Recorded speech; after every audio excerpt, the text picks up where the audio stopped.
Friends, कैसे हैं आप लोग। मेरे चैनल रूही एडुकेटर पे आप लोगों का बहुत बहुत वेलकम है फ्रेंड।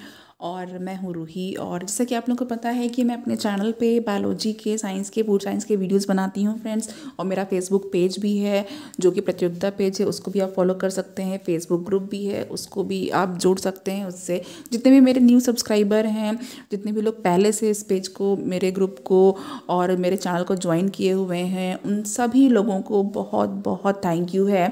और फ्रेंड, जैसे कि आपको पता है कि मैं आपके लिए बहुत ही अच्छे अच्छे कंटेंट्स ढूंढने की कोशिश करती हूँ, और जो भी एग्ज़ाम पॉइंट ऑफ व्यू से आपके लिए इम्पोर्टेंट है वो लाने के लिए कोशिश में लगी रहती हूँ। तो देखिए फ्रेंड, आज मैं आप लोगों के लिए नाइट्रोजन मेटाबॉलिज्म का बहुत अच्छा टॉपिक, और जो कि एग्ज़ाम के लिए इम्पॉर्टेंट है, जिसमें से हर एग्ज़ाम में क्वेश्चन आते ही हैं, 2 या 3 क्वेश्चन आ जाते हैं। ओके, तो ये टॉपिक आज मैं पढ़ाने जा रही हूँ। ठीक है, एग्ज़ाम के लिए जो जो भी टॉपिक आपके लिए इम्पोर्टेंट है वो मैं सारे कवर करूँगी सबसे पहले। तो चलिए अभी मैं आज उसको स्टार्ट कर देती हूँ। तो देखिए, ये मैंने जो है एक ये कंटेंट जो आपके लिए ढूंढा हुआ है, बहुत ही अच्छा कंटेंट है। ओके, इसको मैंने एक बुक से लिया हुआ है। चलिए स्टार्ट कर देते हैं। देखिए, तो ये नाइट्रोजन मेटाबॉलिज्म है फ्रेंड। ओके, नाइट्रोजन मेटाबॉलिज्म में होगा क्या, यानी कि जो नाइट्रोजन साइकिल है, आपने पहले भी पढ़ी होगी। नाइट्रोजन साइकिल में क्या क्या चीज़ें होती हैं उसको हम लोग नाइट्रोजन मेटाबॉलिज्म में पढ़ेंगे। तो देखिए, जो नाइट्रोजन होती है इसकी सप्लाई कैसे होती है। ठीक है, इसकी सप्लाई जो होती है वो जनरली जो एटमॉस्फेरिक पूल है, ओके, और जो सॉयल का पूल है, और जो भी एसोसिएटेड ग्राउंड वाटर है, इन सब में जो नाइट्रोजन कंटेंट रहती है, ओके, और जो बायोमास में नाइट्रोजन कंटेंट रहती है, ओके, इन सब में कैसे कैसे डिस्ट्रीब्यूशन है, कैसे इसका यूज़ है, इसका डिग्रेडेशन कैसे होगा और इसका फॉर्मेशन कैसे होगा, ये आपको इसमें जानना है। तो देखिए, जो नाइट्रोजन होती है वो 4th मोस्ट प्रिवेलेंट एलिमेंट होती है लिविंग सिस्टम में, और ये इसका लिविंग सिस्टम का एसेंशियल कंस्टिट्यूएंट बनाती है। यानी प्रोटोप्लाज्म जो है हर एक लिविंग सेल का बहुत मोस्ट इम्पॉर्टेंट जो कंस्टिट्यूएंट है प्रोटोप्लाज्म, उसको बनाती है। और amino acid, proteins, enzymes, nucleic acid, हर एक इसमें से जितने भी नेम यहाँ पे दिए गए हैं कंस्टिट्यूएंट, इन सब में नाइट्रोजन है। नाइट्रोजन की जो अगर हम अबंडेंस की बात करें, कितना पाया जाता है ये एटमॉस्फेयर में, तो 78% है। जो प्लांट होते हैं इसमें ये डायरेक्टली एब्जॉर्ब नहीं हो सकता है। अगर हम ये कहेंगे किसी प्लांट को नाइट्रोजन गैस दे दें तो वो गैस प्लांट कभी भी एब्जॉर्ब नहीं करेगा। ओके, नाइट्रोजन को इसके सॉल्ट में कन्वर्ट होना रहता है, और इसके जो सॉल्ट्स होते हैं वो होते हैं नाइट्रेट्स। ओके, तो यहाँ पे देखिए, जो नाइट्रोजन है बहुत ही क्रिटिकल एलिमेंट होता है। अब यहाँ पे जो रिजर्वायर पूल होता है जो नाइट्रोजन फिक्सेशन का, वहाँ से जो नाइट्रोजन कंपाउंड है वो ऑब्टेन किए जाते हैं। ओके, और नाइट्रोजन को जो है जब फिक्स किया जाता है तो ये अपने हायर अपग्रेडेड फॉर्म में कन्वर्ट होती है, और जब इसका डिग्रेडेशन होता है, यानी कि हमको फिर से अगर नाइट्रेट से नाइट्रोजन पाना है तो हम इसका डिग्रेडेशन करेंगे। ओके, और इसका डिकेइंग होगा। तो देखिए, ये जो डीनाइट्रिफिकेशन होता है नाइट्रेट्स का, तो ये रिप्लेनिश्ड हो जाती है, और नाइट्रोजन वो डिकेइंग ऑर्गेनिक मैटर से रिलीज हो जाती है। ओके, तो अब यहाँ पे आगे जो हमें देखना है वो देख लेते हैं। यहाँ पे जो इम्पोर्टेंट पॉइंट्स हैं, देखिए, जो नाइट्रोजन फिक्सेशन है ये बहुत इंपॉर्टेंट है, इसको हम लोग देखेंगे। तो जो नाइट्रोजन फिक्सेशन होता है, अभी जैसे कि मैंने बताया, जो डाई नाइट्रोजन यानी कि जो नाइट्रोजन N2 होती है, क्योंकि 2 होती है इसीलिए इसको डाई नाइट्रोजन भी बोला जाता है, ये एटमॉस्फेरिक नाइट्रोजन होती है। और ये जो है इसको जो नाइट्रोजन के कंपाउंड्स हैं, जैसे कि आपका नाइट्रेट है, अमोनिया है, एमिनो एसिड्स है, सॉरी, एमिनो एसिड्स है, इन सब में नाइट्रोजन पाया जाता है। ठीक है, तो एटमॉस्फेरिक नाइट्रोजन को ए बायोलॉजिकल भी और बायोलॉजिकल दोनों तरीके से फिक्स कर सकते हैं। ए बायोलॉजिकल मेथड में इंडस्ट्रियल मेथड्स हैं, और नेचुरल नाइट्रोजन फिक्सेशन मेथड है। इंडस्ट्रियल नाइट्रोजन फिक्सेशन में क्या होता है, जो नाइट्रोजन होती है और हाइड्रोजन है, ये दोनों आपस में मिल करके अमोनिया बना लेती हैं, NH3 होता है अमोनिया का फॉर्मूला, तो अमोनिया बना लेती हैं। और इंडस्ट्रियली अगर हम बात करें तो बहुत ही हाई टेम्परेचर का और प्रेशर का यूज़ किया जाता है, और यूरिया का यूज़ किया जाता है। नेचर में जो है, अगर हम अपने आसपास नेचर की बात करें, एटमॉस्फेयर की बात करें, तो जब लाइटनिंग होती है, थंडर होती है, क्लाउड्स का जो है गरजना बरसना जो होता है, उस टाइम पे नाइट्रोजन और जो ऑक्सीजन होती है एयर में, वो एक दूसरे के साथ मिल जाती है, उनकी रिएक्शन होती है, और ये ऑक्साइड बना लेते हैं, जिसे कहते हैं नाइट्रिक ऑक्साइड NO। ओके, और फिर बाद में ये फिर से ऑक्सीडाइज होती है। ऑक्सीडाइज का मतलब इसमें ऑक्सीजन जुड़ जाती है, तो ये ऑक्सीडाइज होकर के फिर नाइट्रोजन पर ऑक्साइड बना लेती है। अब नाइट्रेट जो है यहाँ पे NO2 है, ये वाटर के साथ रिएक्ट करके नाइट्रस एसिड बना लेता है जिसको हम लोग HNO2 कहते हैं। और एक और एसिड बनता है नाइट्रिक एसिड जिसे हम लोग HNO3 कहते हैं। जो नाइट्रिक एसिड होता है ये रेन के साथ जब है बरसता है, ओके, यानी कि बारिश के पानी के साथ अगर ये नाइट्रिक एसिड उसमें मिल जाता है तो ये बहुत ही ज़्यादा हार्मफुल होता है और इसे क्या कहते हैं, और इसे कहते हैं एसिड रेन। ओके, तो यहाँ पे देखिए ये वाटर को एसिडिक बना देता है और जो एल्कलाइन रेडिकल्स होते हैं उनके साथ सॉल्युबल नाइट्रेट्स बन जाते हैं। ठीक है, और ये जो सॉल्युबल फॉर्म होता है NO3 है, ये नाइट्रेट्स हैं, NNO2 नाइट्राइट्स हैं। नाउ अब यहाँ पे अगर हम थोड़ा सा आगे देखते हैं तो यहाँ पे कुछ रिएक्शंस आपको दिखाई दे रही हैं, इसको भी देख लेते हैं। इसको थोड़ा साइड में कर दिया जाए। यहाँ पे देखिए N2+O2 लाइटनिंग के थ्रू NO बन गई, नाइट्रस ऑक्साइड बन गई, फिर NO+O2 ऑक्सीडेशन हुआ, ऑक्सीजन का ऐड हो गया तो यहाँ पे 2NO2 बन गया, देन 2NO, फिर 3 नेसेंट ऑक्सीजन मिल गई। जब सिर्फ ऑक्सीजन लिखा है O, इसका मतलब है नेसेंट ऑक्सीजन है जो एटमॉस्फेयर में है। और ओजोनाइजेशन अभी यहाँ पर होगा। अच्छा, ओजोनाइजेशन होगा तो O3 यहाँ से भी मिल जाएगा, तो यहाँ पे नाइट्रोजन का पेंटाऑक्साइड बन गया, N2O5 बन गया। फिर वाटर और नाइट्रोजन पेंटाऑक्साइड N2O5 मिल करके HNO3 नाइट्रिक एसिड बना लेते हैं। ओके, तो यहाँ पे इतनी चीज़ आपको समझ में आ गई। नेक्स्ट पेज पर हम लोग आ जाते हैं। यहाँ पे देखिए जो बायोलॉजिकल नाइट्रोजन फिक्सेशन है, ये नाइट्रोजन फिक्सेशन का मेजर सोर्स, यानी कि मोस्टली जो नाइट्रोजन का फिक्सेशन होता है वो इसी के द्वारा होता है, और जो सेकेंड मोस्ट इम्पॉर्टेंट जो नेचुरल सोर्स होता है। ठीक है, अब यहाँ पे देखिए 2 टाइप्स जो हैं वो यहाँ पे ऑर्गेनिज्म जो हैं वो कैरी आउट करते हैं इस प्रोसेस को। पहले तो होते हैं फ्री लिविंग, ओके, और दूसरे होते हैं सिम्बायोटिक। फ्री लिविंग तो जैसा नेम बता रहा है कि फ्री रहता है, किसी के साथ एसोसिएशन नहीं है इसका, लेकिन जो सिम्बायोटिक होता है ये सहजीवन होता है। ओके, ये एक अच्छा रिलेशनशिप है जिसमें कि 2 पार्टनर्स को एक दूसरे से फ़ायदा मिलता है। देखिए जो फ्री लिविंग होते हैं सॉइल में, ये क्या करते हैं, नाइट्रोजन फिक्सेशन करते हैं। इनके नेम आपको याद रखने हैं क्योंकि फ्री लिविंग बैक्टीरिया का नाम भी पूछा जाता है और जो आपका सिम्बायोटिक है उसका भी नेम पूछा जाता है। एजोटोबैक्टर और बेसिरिंकिया ये एरोबिक है, and bacillus Klebsiella clostridium anaerobic है। डी सल्फोविब्रियो ये कीमोट्रोपिक है। रोडोस्पाइरलम एंड क्रोमैटियम ये एनारोबिक फोटोऑटोट्रोपिक हैं। और एनाबिना, नॉस्टॉक, ऑल्सेरिया ये साइनोबैक्टीरिया है और ये राइस फील्ड में मिलता है। यहाँ पे बहुत इंपॉर्टेंट आपको इन्फॉर्मेशन मिल रही है, बैक्टीरिया के टाइप्स भी पता चल रहे हैं, कौन एरोबिक है कौन एनारोबिक है, कौन सा राइस फील्ड में मिलता है, और ये सब एग्जाम में बहुत बहुत पूछा जाता है। फिर स्पर्मम एंड साइनोबैक्टीरिया होता है, ये शुगर केन और मेज फील्ड में मिलता है। वेरी वेरी इंपॉर्टेंट, स्पर्मम, मैं रिपीट कर रही हूँ, साइनोबैक्टीरिया है ये शुगर केन और मेज फील्ड में मिलता है। ओके, फिर दूसरा जो टाइप है वो सिम्बायोटिक का है। तो सिम्बायोटिक नाइट्रोजन फिक्सेशन है, इसमें स्पेसिफिक एसोसिएशन होता है बैक्टीरिया और जो प्लांट्स की रूट हैं, ये क्या करती हैं, मल्टी सेलुलर स्ट्रक्चर बना लेती हैं जिन्हें नोड्यूल्स कहते हैं। सबने अपने घर में मेथी ज़रूर देखी होगी, मेथी का पौधा देखा होगा, मेथी का साग बनता है हर किसी के घर में। जब कभी आएगा तो उसकी रूट्स को ध्यान से देखिएगा। बायोलॉजी क्या है फ्रेंड्स, बायोलॉजी हम आसपास हमारे जितनी भी चीज़ें हैं उससे हम बहुत अच्छे से स्टडी कर सकते हैं। ठीक है, तो जब आप मेथी का पौधा देखेंगे तो जो उसकी रूट होगी उसमें आपको गांठें दिखाई देंगी। तो जब आप उन गांठों को देखें, इन गांठों को देखने पर आपको पता चल जाएगा, ठीक है, कि ये जो गांठें हैं जैसे भी आप देखेंगे तो आपको तुरंत सिम्बायोटिक रिलेशनशिप का पता चल जाएगा। ठीक है, क्योंकि आपने पढ़ा तो है ही, बस आपको उसको एक बार देखना है। और लैब में जब मैं अपने कॉलेज में स्टडी कर रही थी तो मैंने ये गांठें जो हमारे लैब में थी उनको हमने लिया, उसके बाद उसको हमने पंक्चर किया नीडल से, नीडल के थ्रू उसको रप्चर करने के बाद, पंक्चर करने के बाद फिर उस पर ग्लिसरीन डाला, देन माइक्रोस्कोप से उसको ऑब्जर्व किया। ओके, तो ये जो चीज़ें हैं आपको डेली लाइफ में भी मिल जाएंगी। तो चलिए अब यहाँ पे देखिए जो फ्रेंकिया है ये रूट नोड्यूल जो नॉन लेग्यूमिनस प्लांट में है, जैसे कि आपका कैजुराइना और मेरिस्टिया एंड एलनस। ओके, तो ये है। अच्छा, इसको भी बहुत अच्छे तरीके से आपको याद रखना है क्योंकि एग्जाम में पूछा था कि नॉन लेग्यूमिनस प्लांट में जो नोड्यूल्स बनाते हैं, ठीक है, वो कौन से होते हैं। अच्छा, जो राइजोबियम है वो रूट नोड्यूल्स में होता है, लेग्यूमिनस प्लांट्स की रूट नोड्यूल्स में होता है। ओके, अब लेग्यूमिनस प्लांट्स जैसे कि सिस्बानिया रोस्टाटा है, एरोराइजोबियम जो है वो स्टेम नोड्यूल में होता है, ज़ैंथोमोनास एंड माइकोबैक्टीरियम वो पत्तियों में होता है।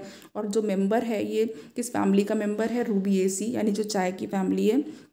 और यहाँ पे मिरसिनेसी। ओके, इन दो जो फैमिलीज़ के मेंबर में लीव्स में माइकोबैक्टीरियम होता है। एनाबीना एंड नॉस्टॉक जो है वो लाइकेंस में होते हैं। जैसे एंथोसेरॉस है, एजोला है एंड साइकेड्स के रूट में होते हैं। तो यहाँ पे आपको बहुत अच्छी तरीके से याद करना है, वेरी इंपॉर्टेंट पार्ट है ये, बहुत अच्छा टॉपिक है, एग्जाम में ज़रूर आता है। नाउ नेक्स्ट मैं आगे बढ़ जाती हूँ। यहाँ पे इतने सारे नेम बताने के बाद कि रूट नोड्यूल्स में जो फॉर्मेशन जो होता है रूट नोड्यूल्स का लेग्यूमिनस प्लांट्स में, ओके, जैसे कि आपकी मटर है, चना है या मेथी है, तो इसमें होता क्या है कि कैसे ये रूट नोड्यूल बन जाती हैं, आखिर क्या होता है जो बन जाती है। तो सबसे पहले यहाँ पर हम लोग देखते हैं कि क्या क्या दिया हुआ है इसके बारे में। देखिए यहाँ पे कोलोनाइजेशन होता है और नोड्यूल का इनिशिएशन होता है। कैसे होता है, ये जो आप देख रहे हैं ये क्या है, रूट हेयर है, ठीक है, ये इन्फेक्टेड रूट हेयर है। इन्फेक्टेड रूट हेयर को किसने इन्फेक्ट किया है, राइजोबियम बैक्टीरिया ने इन्फेक्ट कर दिया। ओके, रूट हेयर को राइजोबियम बैक्टीरिया ने इन्फेक्टेड कर दिया। अब यहाँ पे इन्फेक्शन स्टार्ट हो गया है। ओके, अब यहाँ पे मैं पहले लेबलिंग बता देती हूँ। और यहाँ पे थोड़ी सी देखिए, ये इन्फेक्शन थ्रेड है आपका, ये डिवाइडिंग सेल है, ये रूट कॉर्टेक्स में डिवीज़न स्टार्ट हो गया है, जो सेल्स हैं वो डिवाइड हो रही हैं। अब यहाँ पे देखिए बैक्टीरियोइड्स हैं जो अंदर चले गए हैं, बैक्टीरियोइड्स हैं, अंदर तक इन्फेक्शन जा रहा है। डिवाइडिंग सेल्स जो हैं वो पेरिसाइकिल और स्टील रीजन की हैं, वो हैं ये अंदर की तरफ पेरिसाइकिल और स्टील रीजन है, स्टील का जो पेरिसाइकिल रीजन है। नाउ डेवलपिंग रूट नोड्यूल यहाँ पे है आपका, डेवलपिंग रूट नोड्यूल। नाउ जो नोड्यूल है वैस्कुलर टिश्यू का वो ये है, और उसके बाद इन्फेक्टेड जोन है। तो देखिए जो रूट होती है वो एक केमिकल सिग्नल देती है, और इस केमिकल सिग्नल को पाते ही जो राइजोबियम रहते हैं बैक्टीरिया, वो क्या करते हैं, वो अट्रैक्ट हो जाते हैं, और फिर ये जो बैक्टीरिया होते हैं वो सिग्नल देते हैं, ठीक है। अब इस बैक्टीरिया ने सिग्नल दिया, फिर ये एमिट करता है सिग्नल, तो ये रूट हेयर को इलोंगेट करने के लिए स्टिमुलेट करता है। अब रूट हेयर बढ़ेगा, इलोंगेट होगा, और फिर क्या करेगा, एक इन्फेक्शन थ्रेड बनाएगा। कैसे बनाएगा, जो प्लाज्मा मेम्ब्रेन है उसका इन्वेजिनेशन होगा, ठीक है, उसमें इन्वेजिनेशंस पैदा हो जाएंगे और ये प्रोसेस स्टार्ट होगा। अब देखिए इन्वेजन हो गया, आक्रमण हो गया रूट हेयर पे, और क्या हो गया, अब यहाँ पे इन्फेक्शन थ्रेड का बनना शुरू हो गया। बहुत ध्यान से देखिएगा, जो बैक्टीरिया है वो क्या करेगा, वो रूट के कॉर्टेक्स को पेनिट्रेट करेगा, वहाँ तक छेद करके पहुँच जाएगा, और इन्फेक्शन थ्रेड के अंदर ही ये काम चल रहा है। नाउ जो सेल्स हैं रूट कॉर्टेक्स की और जो पेरिसाइकिल है स्टील रीजन का, वो अब डिवाइड होना शुरू हो जाएगा। ओके, और एक थैली छोटी छोटी सी जो वेसिकल्स होती हैं उसमें बैक्टीरिया भरे होंगे, तो बैक्टीरिया इसमें बैक्टीरियल बड होगी, और यहाँ पे कहाँ पे कॉर्टिकल जो सेल्स होती है यहाँ पे ये काम हो रहा है। नाउ अब ये जो ब्रांच इन्फेक्शन थ्रेड है इसमें भी ये काम हो रहा है, ठीक है। तो अब यहाँ पे इन्फेक्शन थ्रेड ब्रांच्ड हो रहा है।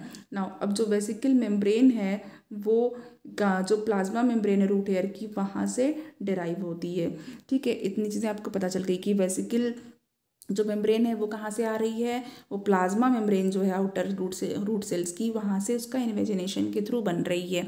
नाउ थर्ड देखते हैं। अब यहाँ पे देखिए जो बैक्टीरिया का रिलीज हो रहा है और नोड्यूल का फॉर्मेशन हो रहा है। देखिए अब देखिए कैसे होता है ये।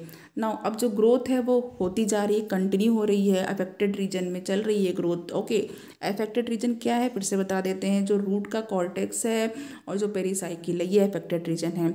और ये जो दो मासेस हैं वो क्या होता है, इनमें जो सेल्स डिवाइड हो रही है वो सब फ्यूज़ होने लगती है, जुड़ने लगती है, और जुड़ करके एक गांठ या नोड्यूल बना लेती है। ओके, इतनी चीज़ आपको क्लियर हो गई कि ये जो डिवाइडिंग सेल है यही गांठ या फिर नोड्यूल बना लेती है। चलिए फिर फोर्थ स्टेप होता है, जो नोड्यूल होता है वो बड़ा होता है, एनलार्ज होता है, और वैस्कुलर कनेक्शन के साथ अपना एक संबंध बना लेता है, ठीक है।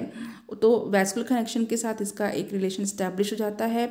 तो जो नोड्यूल है वो लगातार ग्रो करती रहती है, वैस्कुलर टिश्यू के साथ कनेक्ट हो जाती है, और नोड्यूल जो है नोड्यूल टू जाइलम और फिर फ्लोएम से, और ये जो है ये कहाँ पे डेवलप है हो रहा है, स्टील, ठीक है, स्टील से जो है इनका डेवलपमेंट हो रहा है।